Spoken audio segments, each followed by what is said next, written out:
Welcome back to the podcast daily. I'm Bill Landis. That's Jeremy Birmingham. Game week rolls on here. Ohio State versus Michigan coming up on Saturday. We continue our coverage here on the podcast with a different spin on the podcast daily. Normally, Berm and I are here to do a thorough rewatch of the game that Ohio State just played. Berm, I don't think anyone cares about the game that Ohio State just played. No. They care about the one that is coming up here on Saturday in Ann Arbor. So what we plan to do here is kind of go through position by position with Ohio State like we normally do, but more with an eye toward Saturday and kind of just talk about how we feel about each position group as it gets ready for the tests that they're going to face against Michigan. But before we dive into that, I want to know how you're feeling, Berm. What are your vibes on a Sunday afternoon / Monday morning with the game around the corner? It hasn't really struck me yet. Generally this week, I will end up getting those nerves like Thursday really ruins Thanksgiving for me. I want to say though, I listened to your the late night launch with you and Doug on Saturday night. You guys did a great job.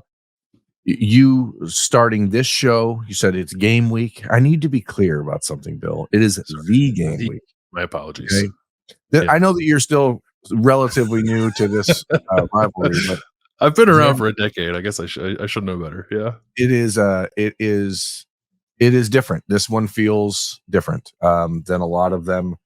Even throughout my life, I mean, in the 90s, you and Doug are talking about how it feels different when one team is losing in the rivalry, and the 90s were like the most awful time of my life because of the Ohio State Michigan game and the way that it went that decade when Ohio State was, in a way, it felt like 2022. Like Ohio State was the better team, and Ohio State just lost. And to watch what happened in the last 2 years and to now have some sort of rational explanation for it, I think makes people feel better, as you guys have said on Saturday night. But throughout the 90s, Ohio State was a better team than Michigan. Michigan was always a good team. That's why it feels like this iteration of the rivalry again, because those Michigan teams were really good. Ohio State was just better and had a few, higher ceiling players, and the Buckeyes just couldn't find a way to beat them under John Cooper. I don't think that that's the case now. I think that there is obviously a large segment of the Ohio State fan base that is waiting sort of like with bated breath to decree that Ryan Day is John Cooper 2.0 for some reason. And I hope that whatever happens on Saturday, people understand that this is not the same thing. And I'm also kind of looking toward this weekend a little bittersweet, like knowing this is the last time this rivalry really means the same thing it's always meant, which I guess it's somewhat poetic that the final version of this chapter of the rivalry is probably the most anticipated and biggest game with the most on the line that this rivalry's ever had. So it's at least going out with a bang. Before we kind of go through the Ohio State side of this, because Doug and I kind of got into this on Sunday night, and we'll certainly talk more about it throughout the week here. But how has your view of this Michigan team evolved throughout the season? Because obviously they were dominant against a bad schedule, but they've actually played, closer games against decent teams of late. And I think a lot of people's opinions have changed, or at least it's become a little more clear, I think, exactly what this Michigan team is. So I'm curious what that means for you. Like, what do you see from the group in Ann Arbor? I'm trying not to let what's been revealed over the last month cloud my judgment too much on it, Bill. But I was of the mindset heading into the last weekend of October that Michigan was the best team in the country, and there wasn't much of a doubt about it. They were sure they weren't playing very good teams. Sure, they weren't being tested, but they were just dominating everyone. And then why. And that changed everything. And they played Michigan State the first week after all of this happened. And Michigan State's pretty bad. Michigan should have beat them 49-0 and could have no matter what happened. But the way that Michigan has looked against Purdue, Penn State, and now Maryland the last 3 weeks, you can't tell me that there's a difference or that there's not a difference. You can't tell me there's not a difference in this J.J. McCarthy versus what we saw in the first 7 games of the year. Clearly the kid who's a super talented quarterback, but he was being propped up by knowing exactly what the defense was doing all the time. And now he doesn't. And he looks like a normal college quarterback all of a sudden. And I think about like the NFL teams who are talking about, oh, we're going to draft JJ number 5 pick. Like, think about, how pissed off an NFL franchise would have been if they got duped into drafting him with the number 4 pick in the draft because he was a kid completing 90% of his passes and just had the insight to know where the defense was on every play. Like, imagine like how different that life is going to be. And I think it's probably good for JJ because like now you come back to reality and can actually work on improving and getting to be a better quarterback again. We'll see if he gets to do that under Jim Harbaugh, if he decides to return for either one of those guys. But Michigan's a top 5 team in the country, period. Like they have players across the board that are elite. Blake Corum's, the Donovan Edwards. I think Donovan Edwards is being used completely wrong by Michigan generally, but I think he's an elite player. Their defensive line with Mason Graham and Kenneth Grant, who has been exactly what I think Larry Johnson thought he could be. It was, to be clear, there's been talk about, Ohio State didn't want to recruit. Like that was, I think, more of a Ryan Day decision than a Larry Johnson decision. I think Larry was, I could be wrong. It has happened before, and Larry is notoriously difficult to get a read on the recruiting trail. But I think that was when he actually was pushing for that. The rest of the Ohio State staff was like, let's not. So that doesn't happen often, but and then you have Chris Jenkins, who Ohio State recruited. It's a pretty good group. Will Johnson is an elite cornerback. They have guys at all 3 levels. Mike Sandersell is playing great football. Rod Moore is a really good player. Like I think they can be got. I don't think that this offensive line is where it was a year ago. I don't think that the linebackers are where they've been. I don't think the edge rushers are where they've been, but they don't really need that because they're able to get pressure straight up the middle, and that forces quarterbacks to throw the ball without thinking. And that's how Sandersell and Will Johnson and Rod Moore continue to, be very opportunistic. So we don't have like a concrete structure for this conversation. So I guess I'll say you can say whether or not you think this position group is where it needs to be going into this game, or just like maybe generally how you're feeling about it. But since you talked about JJ McCarthy there, let's start with his counterpart, Kyle McCord, going into this game. And it's not just a Kyle McCord conversation, because I think there's a Devin Brown conversation to have too as we get ready for this. So quarterback generally for Ohio State, 11 games, body of work. How do you feel about where that position is going into this game against Michigan? If the question was which quarterback room would I rather have, Ohio State's or Michigan's, I'd pick Ohio State. I think that the talent throughout the room is better. I think that JJ McCarthy, and as long as he's healthy, now this is the other part of this that's cropping up. There is obviously some sort of ankle issue that he's fighting through as well that occurred in the Penn State game and really limited him mobility wise against Maryland. I think that his dynamicism, is that the right? Whatever. He's pretty dynamic when he's healthy. He can move, and they let him create. If you let him do that, I think that he's a guy. Like if you went head to head into this game this weekend and both of them are healthy, I'd probably pick JJ right now, because I think that his athleticism changes the offense, especially because they're somewhat limited with their weapons outside and that sort. I like Cornelius Johnson. I'm not sure exactly what happened with Roman Wilson on Saturday. I guess we'll figure that out. But I thought Kyle McCord was ready to take that next step. Rewatching the Minnesota game, because I did rewatch it, but like, yeah, me too.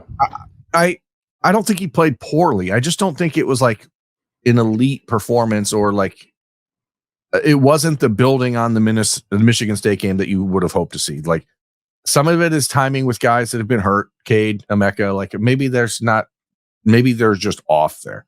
But some of it was just Kyle's footwork not where it needed to be. He threw one ball into quadruple coverage on Marvin in the second quarter. Like they had the big play to Emeka Buka, a 27-yard pass play, and then the next couple throws like all should have been intercepted. Like he threw like 3 in a row. You're like, oh, that's not great. But the one he threw to Marv like was into 4 guys, but Marv was open, and if he puts the ball where it needs to be, it's a completion. Instead, it's almost picked off. The next play, he almost throws the interception when he tries to go to Buka again on the seam. Like it's just inconsistent, and that has been what's plagued him all year. It's been inconsistent. When he comes up, he comes down. But he finishes 20 of 30. That's 67%. Like it's not bad. He was 12 of 20 at one point, and like every other game, completes 8 of his last 10 and stays hot in the second half. But you've got to be able to lead this team from the jump. And I don't know what happens after that first drive to the middle of the second quarter every single game. It just seems like there's all this buildup, and then there's like an exhale. And I think Kyle is much better when he's not exhaling, if that makes sense. Like, I think in this game against Minnesota, the potential for an injury happens at the end of the first half, and it seemed like that woke him back up again. Like, oh, okay, game's on. Like, I just want to see him come out and throw punches, and he's so cool, so calm. Like, but you're going to need to be a dynamic leader on Saturday in Ann Arbor, and I don't know if they have that with him because of his personality. It's not a knock on his success. I mean, he's 11-0 as a starter. He's played better than JJ in the last month. I don't think there's a debate about that. Right. Yeah. But you're going to walk into a freaking Lions den on Saturday. And I think Kyle's personality fits that well. Like, he's not going to be fazed by it. But at the same time, like, I think maybe you need a guy who gets a little juiced up and is like, I'm going to go out there and do this. And I don't know if he's got that. It'll be interesting to see how he reacts to it. Like, I thought his calmness served him well against Notre Dame, and the environment will be different in this game. Clearly, the stakes are much higher. The place will be much crazier, even though Notre Dame was a tougher place to play. So, like, I don't know, maybe that should instill some confidence that he'll handle this well. I think the consistency that you mentioned is the biggest thing for me. Like, it was unfortunate to see it fluctuate so much against Minnesota when it looked so good against Michigan State. And again, he wasn't pressured all that much against Minnesota either. I actually think he was pressured less against Minnesota than he was against Michigan State, but he just like got a little sloppy at times. I thought the biggest example of that was actually, so he had his back-to-back slants in the red zone. The one that Cade, I guess, got tipped, which I didn't see from the press box, and then rewatching it. I didn't see it on the field that it got tipped, but they said it on TV. But they said it on TV, and that's like, okay, well, that's not really on him then. And then they won to Emeka. He was just sort of like drifting to his left for no reason and like didn't get his feet set and kind of opened his hips. And then guess where the ball went? Right where his hips were facing, which was up and up above and behind Emeka Ibuka. Like, that's the kind of stuff that can't happen. And I felt like Todd Fitch was like talking to him about that when Kyle got back to the sideline. Like that, those are the things he needs to clean up. Between the 20s, I thought he was pretty good in this game or fine anyway. But in the red zone, I think he finished 3 of 9. He's completing 41% of his passes in the red zone this year, which is terrible, especially compared to the other big time quarterbacks of the programs that are competing for the playoff spots. Like, he needs to be better in those areas of the field. But part of the reason why I mentioned Devin Brown is because like I am on alert for the return of the Devin Brown run package in this game. He looked to be moving better pregame against Minnesota, did not have as bulky of a brace on his ankle as he did the week before. And then watching Maryland's backup quarterback score 3 touchdowns on quarterback sneaks against Michigan, I think that is a recipe that Ohio State's going to have to go back to in this game. But what do you think about the potential for Devin Brown to emerge as an important piece here? I think you have to equate the numbers. That goal line situation, Michigan hasn't had to face it much this year, so I don't know if they're really well versed in how to defend it. But that is a situation where they can put Mason Graham and Chris Jenkins and Kenneth Grant all on the field at the same time. So, like, you need to be able to offset that in whatever way you can. I'd like to actually ask on Tuesday or get some insight into that second pass that you were just talking about, the one to Ibuka.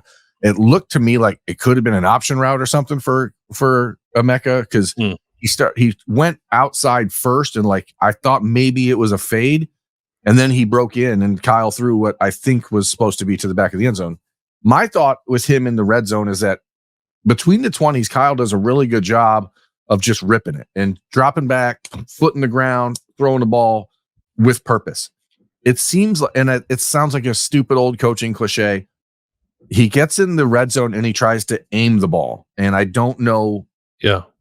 Like it's like he tries to be so gentle with it sometimes. And I don't get it. Like, you have Marvin Harrison. They've tried that fade to the corner of the end zone, 7-8 times this year. And it's never got to the back of the end zone.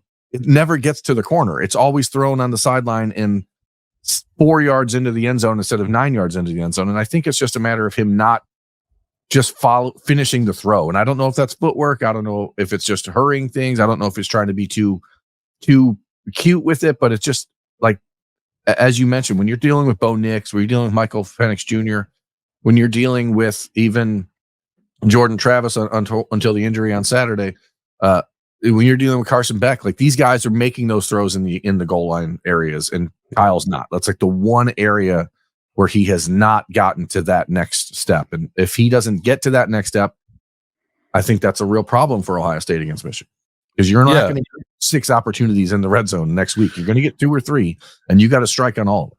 Yeah, and the one thing about that is, and Doug and I are going to do a pretty thorough preview on Kings of Columbus on Tuesday night. We'll talk more about this, but like Michigan's red zone defense has looked a little suspect the last 2 games because teams are like finally getting there. The teams they played prior to Penn State didn't really get there, but I think it was Penn State was 2 for 3 and Maryland was 3 for 4 scoring touchdowns. So you can finish off drives against this Michigan defense. You just can't let them go to waste. And Ohio State struggled with that in its biggest games. It wasn't good in the red zone against Notre Dame. It wasn't good in the red zone against Penn State. I would say that over Ryan Day's career, often in the biggest games, they're not good enough in the red zone, and they need to be. And I think that does start with Kyle and being more precise with his passing down there. But I really do think that the quarterback run package becomes a big part of that too, to add some physicality to their operation down there. You saw it with Drew Aller running the ball in the red zone. You saw it with Talia getting them down. You know, he was scrambling around and getting them into the situation where you could bring in the backup for the 1-yard plays. I mean, it's obvious that no one ever likes to play a running quarterback. Michigan for years, their biggest Achilles heel on defense has been a scrambling quarterback. And that's why JT Barrett was so successful against them, despite the fact that sometimes he couldn't throw the forward pass. Like if you just have that element, it changes the way you have to handle the game. I think the rest of the offense, like running back receivers, can be relatively quick conversation. So we'll table those for a second. Let's move to the offensive line and talk about that group before we move to the skill positions on offense. I think that this offensive line, like collectively, has certainly taken a step forward from where it was in September. I don't think it's a great offensive line. I wonder if it's good enough for this game, but I don't question whether or not it's at least a little bit better than it was earlier on in the year. Where are you with this group? I think my biggest issue is that once or twice every game, there's a miscommunication that happens where someone gets completely unblocked. And we saw it, not on the drive that Kyle McCord gets hurt at the end of the first half. 2 plays before that, the Buckeyes tried to run that little screen pass to TreVeyon Henderson where Kyle almost had to throw an interception because there was one guy running up the middle and Carson Hinsman and Donovan Jackson, neither one of them blocked the guy. And you're running a screen to TreVeyon Henderson, and like you need 3 seconds to get that play set up. And in 1 second, Kyle McCord is having to scramble and dump the ball off and throw it at a guy's foot. And then 2 plays later, Josh Fryer just completely whiffs on his guy. They've been so much better from September to now, but there's still those 1 or 2 plays every game because Kyle has a tendency to be somewhat casual with the football, where you're like, if that play happens against Kenneth Grant, who's 6'5", 350 pounds, like you fumble the ball. I think Kyle did fumble the ball on that play. He did. He just recovered it. Yeah. Like that's the concern. Because this game is going to come down to 1 or 2 plays on defense of somebody just stepping up. I think like who's going to make the biggest play. And the problem with the Ohio State offensive line, in my opinion, is that though they've gotten a lot better, it's just that one play, because the offense has been so inefficient at times in the red zone. That one play changes a game. If you give up a pick 6 or a fumble return for a touchdown when you get sacked at your 10-yard line, like that, we saw Michigan beat Maryland on Saturday because of that very reason. So they've been a lot better. I like you, have many concerns right now about Carson Hinsman, just the mental side of things, the snapping, continuing to snap the ball low. Like that wasn't a thing early in the year, so I'm not sure why it is a thing now. I mean, on the flip side of that, I think we need to, you should probably have a conversation with Doug about Josh Simmons and how much better he's gotten, because I think Matthew Jones has been consistent and pretty good all year, but I think Josh Simmons is like emerging as the best offensive lineman on this team. He's played well for sure. He's cut down on the penalties. I don't think he's been penalized in 3 straight games now, knock on wood. He's much better in the run game about getting up to the second level. Pass pro, I think, has been pretty good. He had a great pass pro rep in the game against Minnesota where he like squeezed down with Donovan Jackson and got out on the blitzer and allowed Kyle to complete a play action pass to Emeka. So that was good to see. That he's no doubt gotten better. I think he is significantly better than he was in the beginning of the year. I think Matt Jones has been pretty consistently good for the majority of the season. I think Donovan Jackson is a little better than he was at the beginning of the year. Carson Hinsman and Josh Fryer are probably a little worse than they were at the beginning of the year. but still collectively, I think I would give that a step forward if you have 3 of the 5 playing a little better than they have been. But I have all the same concerns as you. It's like the blown protection against Wisconsin that leads to a strip sack that Ohio State is able to overcome because they're playing Wisconsin. Like I just don't know that you're able to overcome those things against Michigan. So it just decreases the margin for error for the entire group when you're playing a game like this. And there has been at least one error in every game that has either led to something bad or came pretty close to it. And you don't want to be living in that world in a game like this. No, and I think it's a situation where mentally you have to understand a holding penalty is a whole lot better than getting your quarterback walloped. If you're going to get beat like that, drag the guy's ass to the ground. Like that's the end. Other teams do it to Ohio State. And if you are getting beat that bad by someone, drag him to the ground. Do not let him just go and hit your quarterback. Like that's unacceptable. Bottom line, like 1 or 2 plays against every other team you play on the schedule is not that big a deal. 1 or 2 plays in this game will be. And I think there's I think Ohio State will find ways to counter it. I think they'll find ways to protect Carson Hinsman. I think that's one of the reasons why we've seen this evolving 2-back look that they've been going with. Like you get an extra protector in the backfield. Now, that doesn't mean Travion Henderson or Chip Trayanum has been dynamic in pass protection, because Chip Trayanum particularly the last couple of weeks, I'm like, there's a couple times when he just gets whiffs on guys like he did early in the year. But I think you're just finding ways to make that backfield picture a little less clear for defenses. Yeah, and I think some of the stuff we saw with Emeka Egbuka and like the quick hitting sweeps, and they had some plays where they put like G. Scott in the backfield. Like there's a bunch of different ways where you can dress stuff up, I think, to help your protection. But my favorite game Saturday was? What's that? We'll do a little normal rewatch stuff. There was a play in the second quarter where Kyle motioned Travion Henderson out to the wide receiver spot, and then he came back and got on the handoff.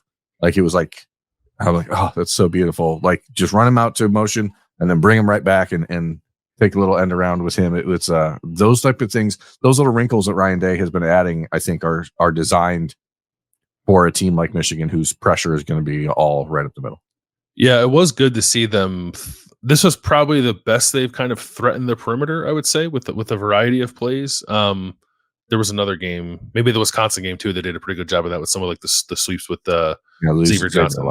Right. Yeah. So no, I think they'll need that. They'll need to use their athletic advantage on the edges of the field against Michigan, because I do think they have, for as good as Michigan's defense is, I think Ohio State does have an athletic advantage on the outside if they can hit a couple of those plays.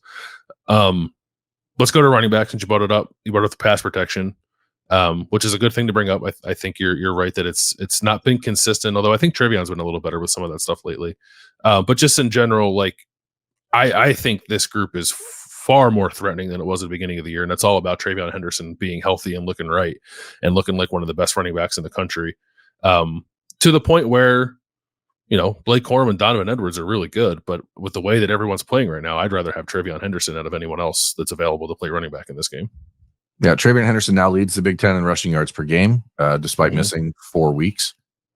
He has 60 some less carries than Blake Corum on the season, which is less than I would have expected considering how much time he's missed. But obviously Michigan didn't need to play Corum a lot in their early games when they were cheating. So we'll see. I mean, Corum had 25 carries against Penn State. I'm sure I didn't see his number on Saturday against Maryland, but I'm sure it was over 20 again. I'll tell you what it was. The reality, Maryland, he had 28 carries for 94 yards, which is that's 53 carries. That's 53 carries in the last 2 weeks for him. Now the Penn State game, I know he had 145 yards, but they were not easy. He had 2 runs. He had a 31-yard touchdown run, and he had like 2 other runs that were 20 yards. And I think he had, 75 yards on his other 22 carries. So he's getting banged up. As you pointed out on the late night launch, like Michigan's run game over the last month has not been very good. Ohio State's is getting better. That is entirely related to this version of Travion Henderson, like being fully formed and seeing him. I mean, I saw on Twitter on Saturday night and Sunday, people, Travion Henderson is emerging as running back 1 in this class. Like, people are waking up to what he's capable of doing, and he's a difference maker. And he's been. I said it on Snap Judgments on Saturday night. But like, I think if this was the version you had of him all year, he would be in the Heisman conversation.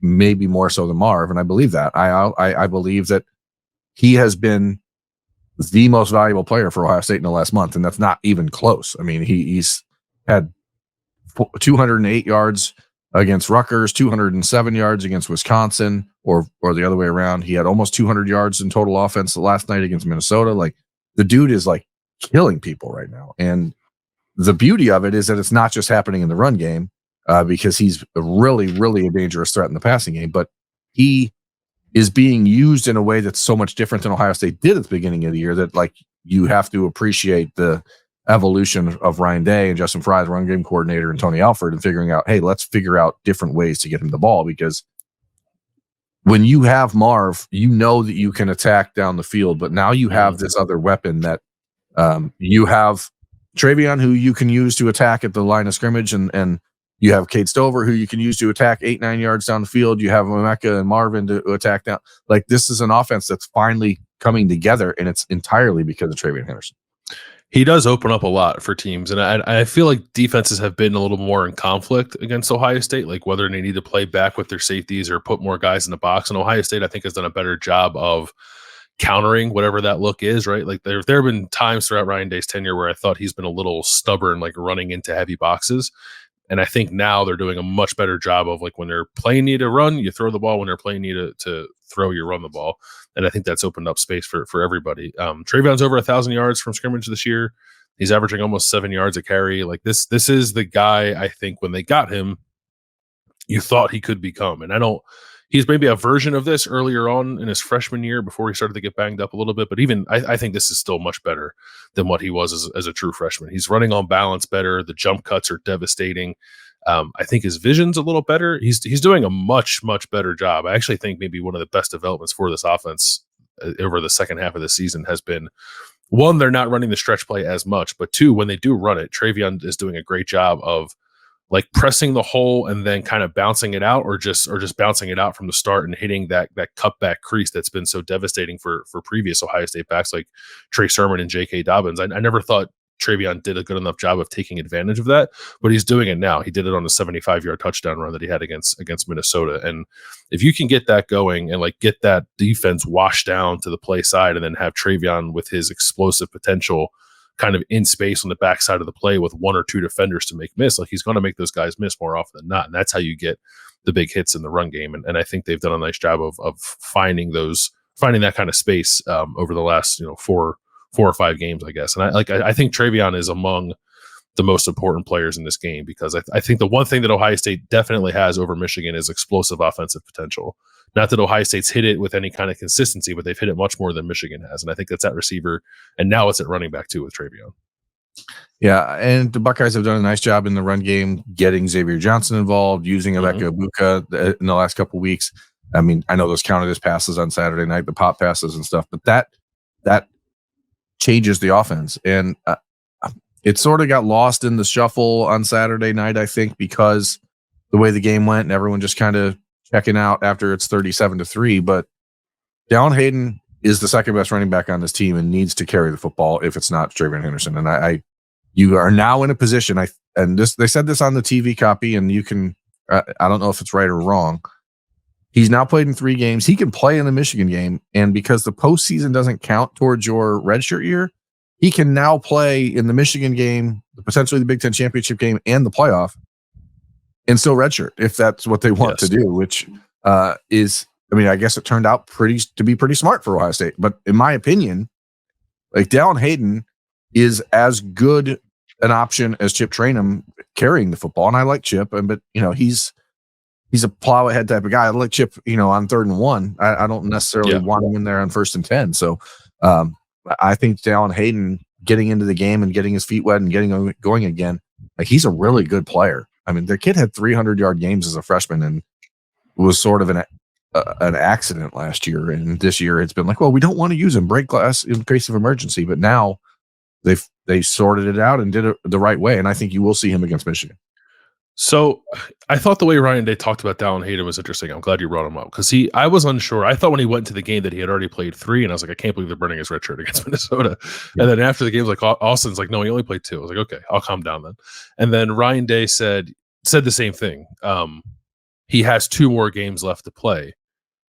Like, what's the percentage chance, I guess, in your mind that we see some of the 2-back stuff that we've seen with Travion and Dallin on the field together now that we're at the Michigan game and they've preserved Dallin's eligibility to make sure he can play in this game? I mean, what are the chances, or what would I like to see? I guess does any part of you believe that they've actually have been saving up Dallin, like trying to preserve the year of eligibility while also making sure he was available for the Michigan game, or is that just how it happened to work out? I think more the latter. I think that's just how it worked out. But I also don't know that you get the same benefit of having Travion and Dallin on the field together. I think that you can't, because Chip provides that physicality that you need to kind of offset what Travion does. But if you had Travion and Dallin on the field at the same time, both of guys which are real running threats, but then you still have the opportunity to keep Trey in the passing game and using. So I think there's exciting opportunities there. And now the question is, will they do that? I don't know, but I think it turned out that they actually played this pretty smart. So, I mean, we complained all year. People complained all year and wondered where it was and why this was happening. But here you go. Now it's turned out pretty well. Yeah. I tried to complain about it less once Travion came back and looked like Barry Sanders, but he's been it is clear. Yeah, it is clear that Dallin is the second best running back on this roster, and now they can use him without fear of whatever might happen in 2026. So we'll see what happens with that. Price is let's do receiver. They're good, right? They're going to be good in this game. Yeah, I mean, I think that they again, the receiving core for Ohio State, what they do so well is complement the run game with their blocking. And Mecca Ibuka, Julian Fleming are so good on the edge and the perimeter, keeping running backs clean to get to that third level of the defense. So they do a really great job. My biggest concern, I guess, if I have one heading into next weekend, is that if Michigan does what Rutgers did and what Minnesota did and keep that safety bracketing Marvin Harrison is the best player in college football. And I don't think you can let the defense just eliminate him from your game plan entirely because they put another guy out there. I don't. I agree completely. Yeah. Like, you have to still go at him. You still have to try to get him the football. And I don't think that the Buckeyes did that enough against Minnesota. They certainly didn't do it enough against Rutgers. Like, you have got to find ways to get him involved. And we saw it a week ago in the run game with the touchdown on the reverse. Like, there's other ways you can get him involved. But if you have that version of Emeka Ibuka, things become a lot easier as well, because he then pressures the defense in a different way. We watched what he did against Notre Dame and how he was beating them just straight up the field because Marvin is drawing so much attention.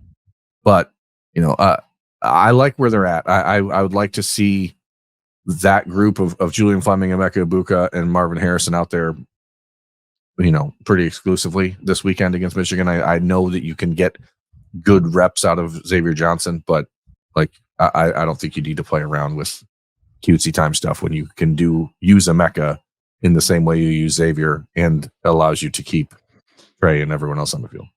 Yeah, I mean, the stuff with Xavier last year wasn't all that effective against Michigan because it was totally telegraphed. Maybe that'll be less totally telegraphed. Yeah. Well, yes, and that too. But maybe there's less of an element that now this year because Xavier has been a more regular part of the offense. So maybe there's opportunity to work him in. I'm sure they will. I think it's not all about, but a major part of it is what Emeka is able to do, which is why I thought it was so encouraging to see him look like himself against Minnesota with 5 catches for 83 yards, looked explosive on the jet sweeps, had that play down the seam where there were plays against Minnesota where on the snap, there was a corner over Marvin, and then the deep safety on that side just sprinted to Marvin. And then on one play in particular, no one covered Emeka, and he was wide open for 26 yards down the seam. And I don't know if Michigan will play it that way or if they'll, be confident in Will Johnson's ability to cover Marvin one-on-one, maybe similar to how Penn State played it. I don't know. If they do that, I like Marvin's chances of having a dozen catches in this game. But if they decide to sell out to Marvin, kind of like Notre Dame did, like we saw Rutgers, like you mentioned, in Minnesota, then it's about what can Emeka and Cade do to counterbalance that. And with the way that both those guys, well, especially Cade, with the way Cade's played, like I feel good about that. And now that we've seen Emeka kind of bounce back a little bit and seemingly knock the rust off, I do think they're well positioned to use their advantage at receiver on Michigan in this game. Yeah, but I mean, we're talking about receiver, but it all comes back to the offensive line giving Kyle McCord time to throw the ball. Right. So Michigan has proven in the last couple of weeks, like if you give a quarterback 3 seconds to throw, I think Michigan's pretty gettable in the secondary. I don't think that they're like lights out back there. Maryland did a really nice job just giving to Leah enough time to get the ball out. If you can do that, then good things can happen. But Michigan is, I would imagine, they're going to blitz like crazy on Saturday. Yeah, I want to look and see now what they did against Talia in that game, because it did feel like Talia had time, but the moments that he did not were catastrophic for Maryland. And I think the reason he lost that game.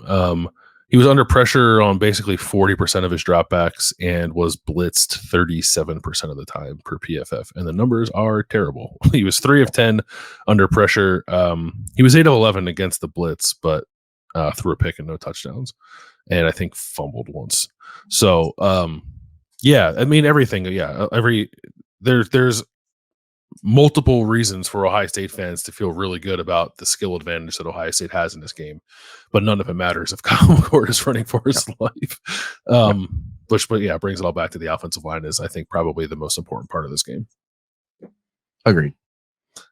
Shall we flip over to defense? Yeah, I mean, I don't know. This game, what, number 1 versus number 2 defensively, total defense, points allowed in the country.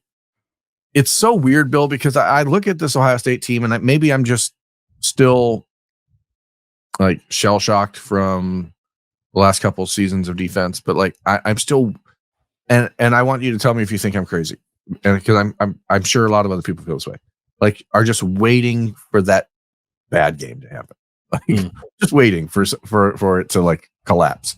But I don't know that there's been any evidence to support the notion that is coming. You know what I mean? But like, I think in your head, like, well, are they really this good? Are they really this good? Are you sure about that? Like, that's the constant vibe. Like, are we sure this defense is actually this good? Because the numbers are crazy. They've given up 103 points or something on the season. Like, they gave up 195 last year in 11 years. They've given up 102. Yeah. Michigan's given up 99. Like, so the field goal yesterday prevented this from being a statistical dead. I mean, it still basically is a statistical dead heat, but Michigan has a 0.3 advantage. So yeah, I guess I would say I see where you're coming from with that, because it's been so consistently good, and you're just sort of trained to know that like not every game is going to look that way. Yeah. I just don't know what it would look like, right? If a defensive game unraveled for Ohio State, like why would that be the reason? What's the thing you would point to that makes you a little nervous? Like Notre Dame ran the ball at times against Ohio State. It was one like Notre Dame didn't like pummel them for the entire game. It was like 2 drives where it got away from them a little bit, I thought. I don't believe that Notre Dame could have done that the whole game if they tried, instead of trying to throw the ball with Sam Hartman a bunch of times in the first half. I don't know. Like if Notre Dame like got into the 2 back stuff in the first half as opposed to the second half, like I think Ohio State would have found an adjustment for that. Maybe that's foolish of me to believe so, but that's kind of where I am on that, because they've been so good at adjusting to those things throughout the season. It's like that's football, right? The offense tries to find their weakness and exploit it, and then when they do, it's on you to adapt to make sure it stops happening. And I think they've done a really good job of that against everyone they've played against different styles of offenses. And like if the secondary had been at any point this year like bad tackling or like unsound and like giving up guys running open down the field that quarterbacks just weren't able to connect with, maybe I'd feel similar to how you're feeling, but I don't think I feel that way. I think both of these defenses are excellent, which is why I think it's going to be a pretty low scoring game. I think everything we've seen from them is real, and I think I'd be pretty shocked if either of these defenses gets exploited for big plays in a way that hasn't happened so far this season. My biggest concern, I guess, and maybe we don't need to get into the minutia of every position on defense because it's been so good. Yeah, is the linebacker play and just not getting off of that block at the second level and letting a 3-yard, a 4-yard run turn into an 11-yard run. And when you're playing against Blake Corum and Donovan Edwards, an 11-yard run can turn into a 60-yard run like that. We saw it multiple times last year. I think that the way Cody Simon has emerged has been a really positive step for this team. He's been flying around. I think obviously Jordan Hancock and his ability to help in the run has been a game changer for Ohio State in the last 5-6 weeks. I am looking for a huge game out of Tyreek Williams this weekend against Michigan. And that's, I think, like, if he's able to wreak havoc in that game, it bodes very well for Ohio State. But you cannot let the Michigan offensive line, which again is not as good as it's been in the last couple of years, get to that next level clean. And because if they do, that's a major problem for Ohio State. And the linebacker play, the linebacker discipline with the eyes has been, in my opinion, like the one thing this year for Ohio State that's been consistently mediocre on defense. They've just been able to get it cleaned up because the safeties have played so well and the corners are tackling so well. I just think that's, I mean, if I'm having a concern, that's it. Yeah. What did you make of the substituting of Jordan Hancock and Jahad Carter against like 12 personnel, 2 tight end sets against Minnesota? Did you like it, or you like? I'll give you my opinion on it. I guess it's like, I get why you want to do it, but taking Jordan Hancock off the field just feels wrong at this point with how well he's playing. So I don't know what the right answer is. It's great if you do it against Minnesota. Cool. Yeah. Like you don't. There is not an excuse next weekend to have a single defensive snap that doesn't include Jordan Hancock and Sonny Styles and Josh Proctor on the field at the same time. Unless you're up 35 points. Like, there's no reason those guys need to come off the field against Michigan.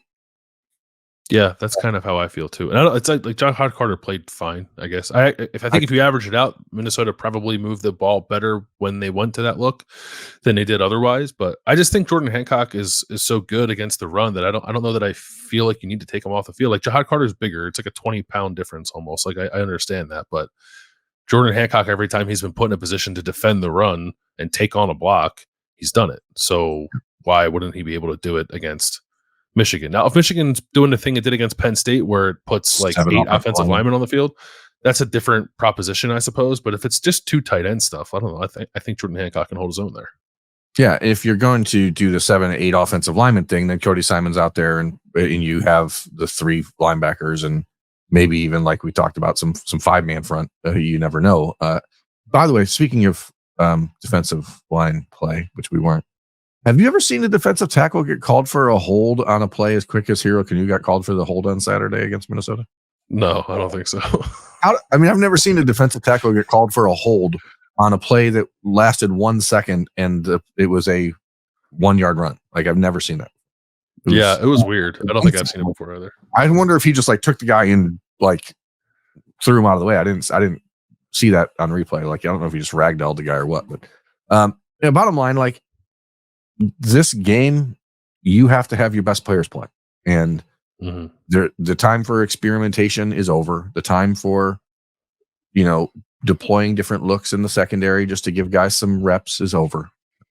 It's time to go win a championship, and you can't win a championship unless you beat Michigan, and you're not going to beat Michigan unless you have all your best players who are available playing all game. Yep, I agree 100%. One other position group I do want to talk about is the defensive ends for Ohio State, because I think Jack Sawyer's playing incredible football right now, the best of his career, not even close. JT has been like the lower end, I guess, of the play we've seen from JT has still been very good this year. I don't know that we've seen like that top end stuff that we saw from him kind of like mid-season the last few weeks.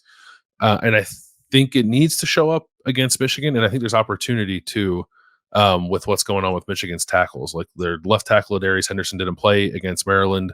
And then I think Miles Hinton, who played for him, ended up having to leave the games, and they flipped their right tackle to left tackle, and Carson Barnhart, I don't think has been very good this year. And then they played Trente Jones at right tackle. So like, I think there's vulnerabilities on the edges of Michigan's offensive line, kind of regardless of who plays. I think you saw that against Penn State, which is why Michigan stopped throwing the ball in that game, because they couldn't protect JJ.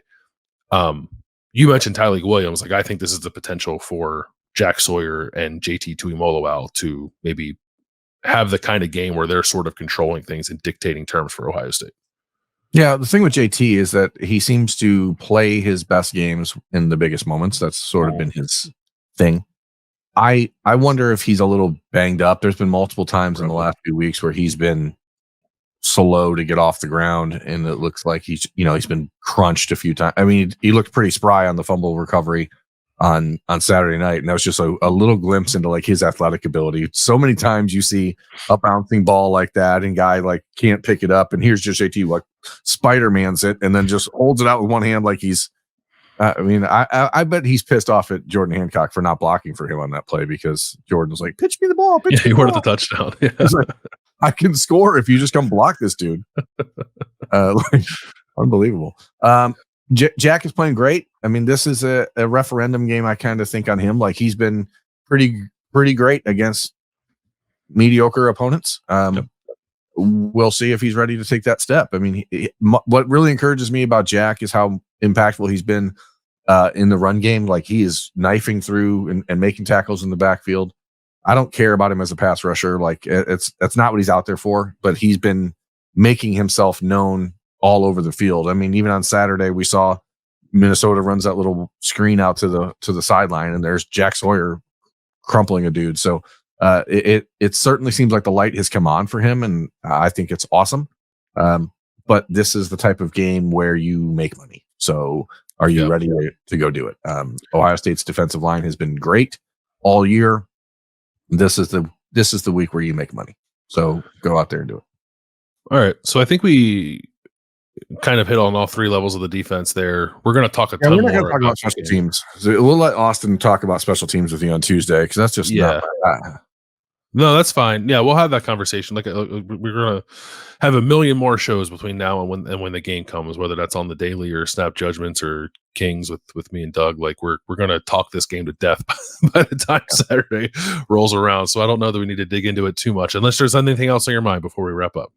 No, I mean, I think that it all goes back to the question at the top of the show, which is, how do you feel now versus how you felt before? I think. And you can view this from whatever direction you want, I guess. It seems like Ohio State's playing its best football of the season right now, and Michigan's playing its worst football of the season right now. So what does that mean? I guess we'll find out. I mean, I don't know how much not having your head coach impacts a team on a Saturday when he's allowed to coach through the week and all the other stuff that he's allowed to do. But clearly the inexperience and the moment will be a test. And I mean, that's the one thing we didn't talk about here is the coaching staffs and how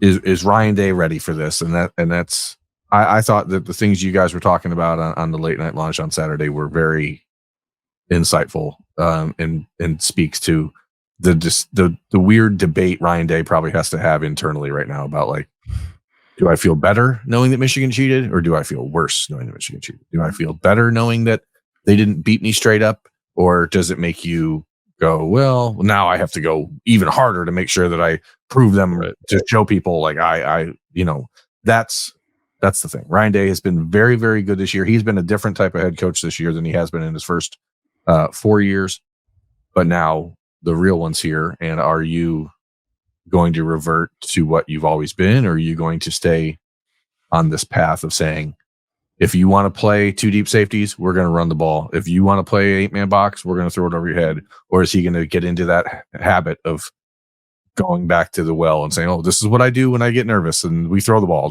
Like, it's just going to be a fascinating thing to watch.